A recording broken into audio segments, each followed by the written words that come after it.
అంతరిక్షం మోగింది, నీ గర్జన విన్నది. యుద్ధం మధ్యలో నువ్వు వెలుగులై నిలిచావు. అంధకారం పైన ఆశగా వెలసిన వాడా, అంతరిక్ష వీరుడా, నీ శ్వాసే ఆయుధమయ్యే.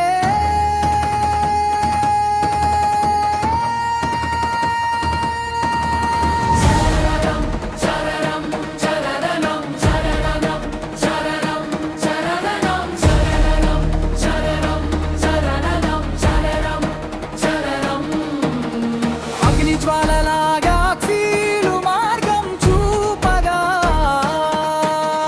నక్షత్ర